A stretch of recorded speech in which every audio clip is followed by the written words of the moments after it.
When we are talking about meaning, we don't refer to something outside of ourselves. And there are these reference theories of truth in some areas of philosophy that I don't know how to get to work, because I don't know how to make an arrow outside of my language into a reality, right?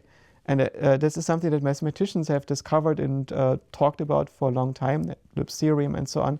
It's not possible for a system of representation to prefer outside of itself. It's also something that Gödel recognized. So his way to talk about mathematics would require to talk about the definition of the language that he uses for his mathematics, for his logic, and this definition would be outside, right? So the way to do this is you need to rebuild the language inside of itself, to build an emulator.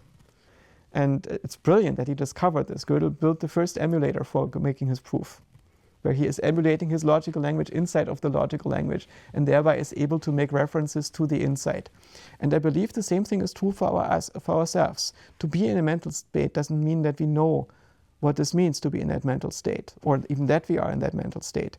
We have to make a model of us being in that mental state, right? So we have to build a simulation of ourselves inside of ourselves. And the simulation is not functionally equivalent, right? Of course, it's a simplification, abstraction of certain features of how we work.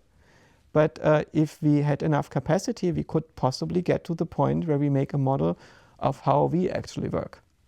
And there are some people which argue if we could make a model of how we work, we would not be complicated enough to do that. That it would be a paradox. But I don't think that's the case.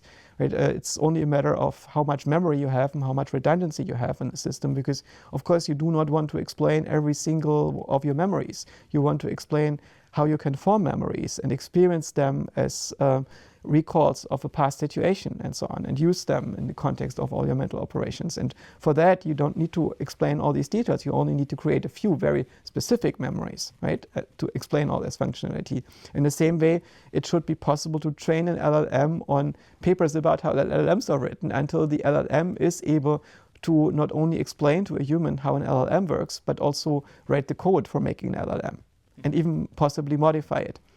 And so to get back to this question, what are the limitations and possibilities of the current technology? The short answer is nobody really knows. Some people have strong ideas about it, where there's people which make strong bets on it, that just by making more training to get models that are more predictive of text, we're able to get these models to also reason better and ultimately to turn language into a self-play, where this thing can reason with itself and derive the Riemann conjecture or something like that. That is not in the training data. Mm-hmm. And there are other people who say maybe this is going to plateau, and you need to look from a completely different angle to get to an intelligence that is self-improving and that learns as efficiently as us.